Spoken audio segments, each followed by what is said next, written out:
Hey, there you are. If you wonder,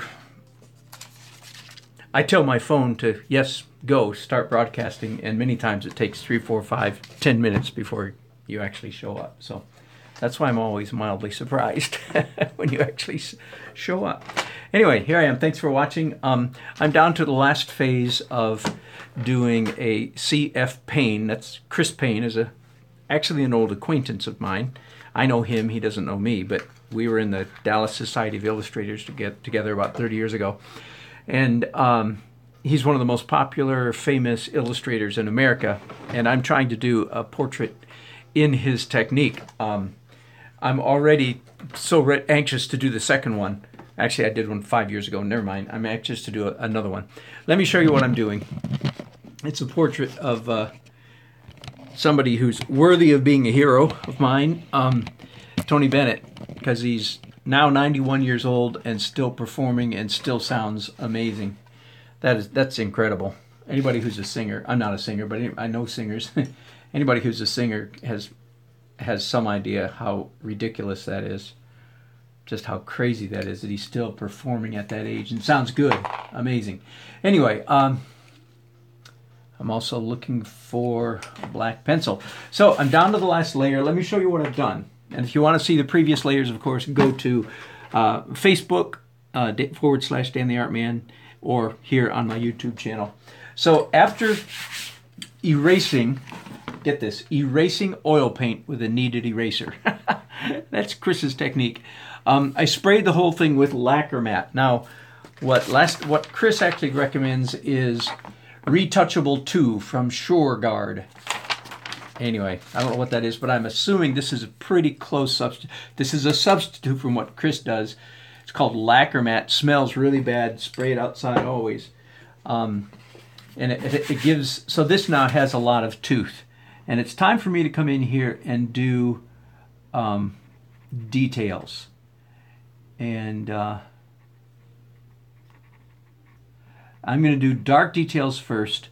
After I do the dark details, the rest of the drawing process, as far as I can tell from Chris's videos, the rest of the drawing process is going to be mostly light details in colored pencil and dark thin glazes, washes of acrylic. Okay, did you catch that? So it'll be thin glazes of color for the dark and colored pencil for the light. And we'll just see how it goes. I'll let you watch me for a few minutes, even though I think this is going to be pretty boring.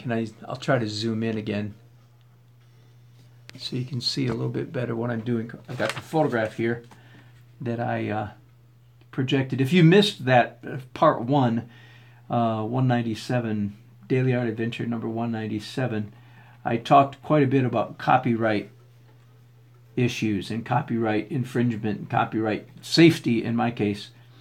And I didn't realize until this week that Google actually can help you with that. Google search. When you go to Google search, then click images and then click advanced. One of the advanced options is permissions. And you can filter out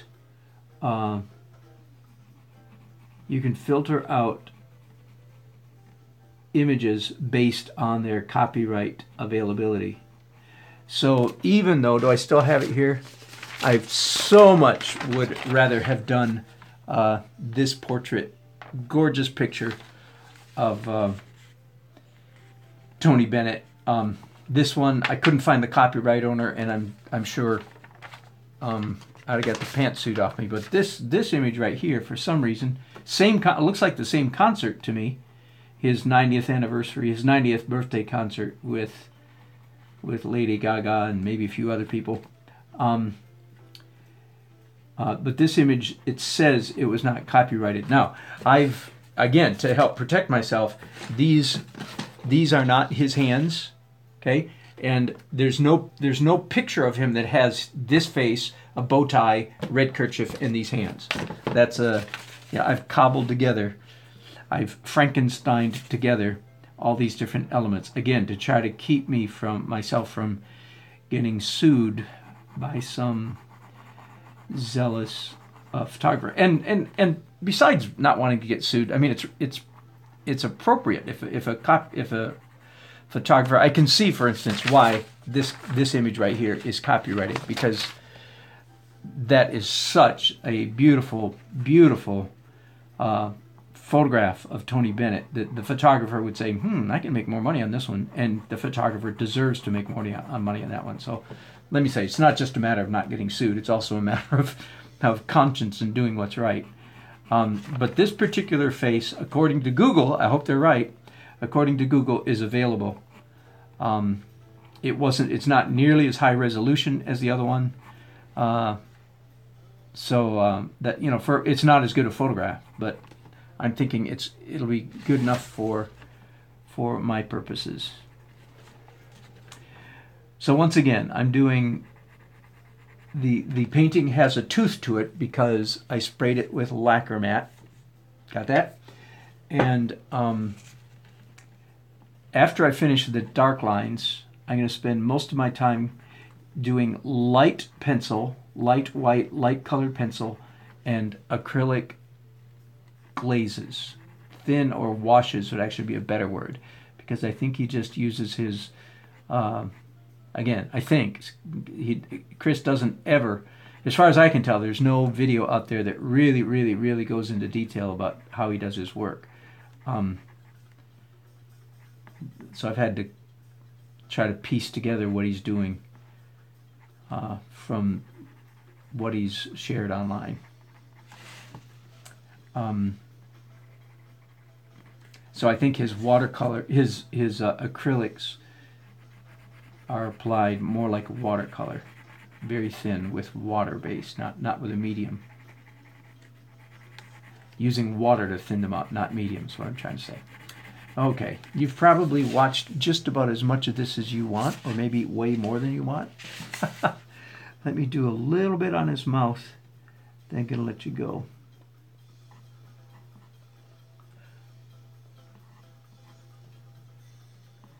Tony Bennett's mouth is his most distinctive feature. He's got this point on his top lip and very distinctive lip line shape of his lips. That's one of the main things that makes Tony Bennett look like Tony Bennett. We all have different things. And his teeth, by the way, too, are big feature of what makes him look like him. So I definitely want to get this part right. Oh, let me just add one more thing. I've said it, but let me clarify. So for the rest of the paint, after I do this, black lines, the rest of the painting process is going to follow the classic rule. Get light with opaque, dark with transparent. If you follow my oil painting videos much, you've heard me say that a dozen times perhaps. You get light with opaque colors and dark with transparent colors. And I'm quite positive that's exactly what Chris Payne does in the final stage of his painting.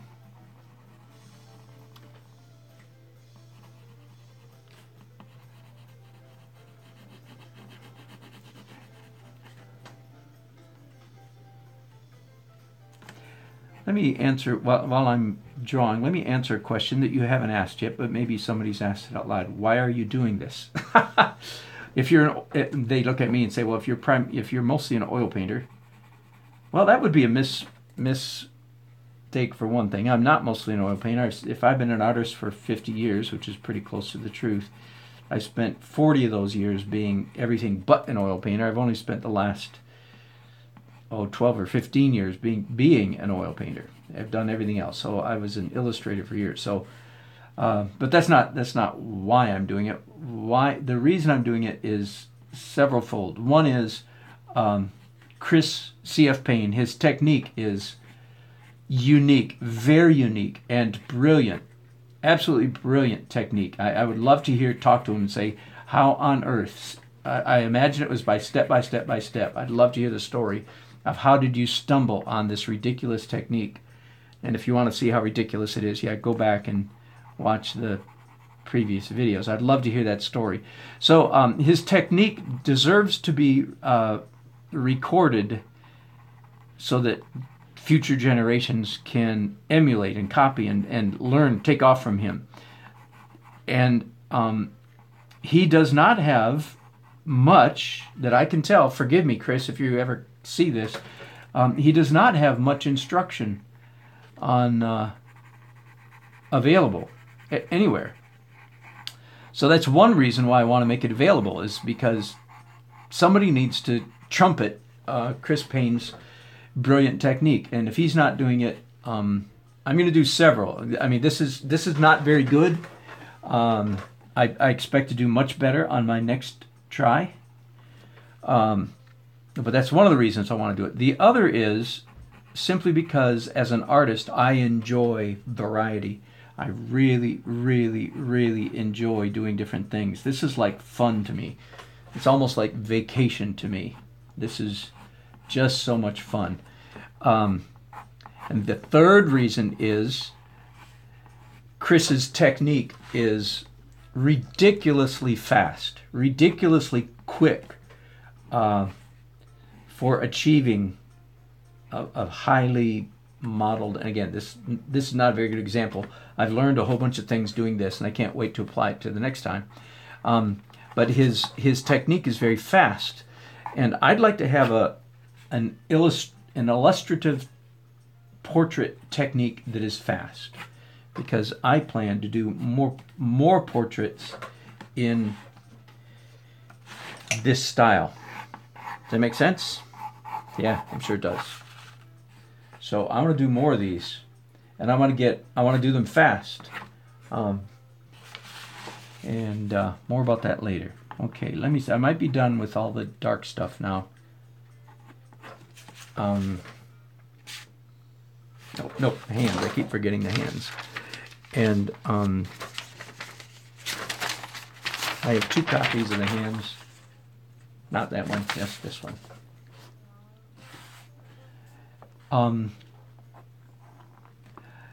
While I'm at it, I tell you, I plan to do one other thing. I plan to do the same kind of experiment, the same kind of learning. I plan to learn how to draw like Drew Struzan. And you may not know Drew Struzan's name, but you absolutely, yes, have seen his work probably hundreds of times. He's I think it's fair to say, the most popular movie poster artist, if not of all time, then certainly of the last 30 or 40 years. Yeah, I just looked him up just over breakfast a little while ago. We were talking about him, and the question came up, how old is he? And I think he just turned 70. Drew, D-R-E-W, what a great name for an artist, D-R-E-W, Drew Struzan. And I'm going to learn his technique as well, very much for the same reason. Now, he does have instructional videos out, one video. But again, his technique deserves to be emulated. And, oh, by the way, just as a working artist, so here's what I haven't said as well. As a full-time professional artist, I feel like one of the things that helps me grow is, as an oil painter, is learning all different kinds of techniques, not just limiting myself to oil paint, but doing all different kinds of techniques. In fact, as I was researching this guy, C.F. Payne, I discovered he's got an illustrated book out that I'm going to buy on Tom Sawyer. And in that book, he works in watercolor, oil, pencil, pen and ink, So, part of me wants to say, see, there you go. That is what, in my opinion, that is what real artists do. Real artists cannot be tied down. Maybe I should say real, good artists cannot be tied down to one technique. Rembrandt was the best who ever breathed air, and he did pen and ink, charcoal, etchings, and oil paints, and probably a bunch of other stuff that I haven't mentioned right now. So I feel like not only is it fun for me, but it's educational, because every time I learn a new technique, something gets filed away in my brain and go, ooh, you know what? I could emulate that principle in my oil painting. Okay, good enough. I think I'll let you go there. Yeah, look for my next. That's all you wanted was a close up of my eyes, wasn't it? Look for part F 197F on my Facebook page, right? Because I'm on YouTube right now. Yep, I'm on YouTube. Okay, so I'm going over to Facebook in a little while because I want you to see how this thing develops. Okay, thanks so much for watching. Hope it's fun. Hope it's entertaining. I'm having fun. I'm having fun at your expense. Okay, thanks for watching. Bye bye.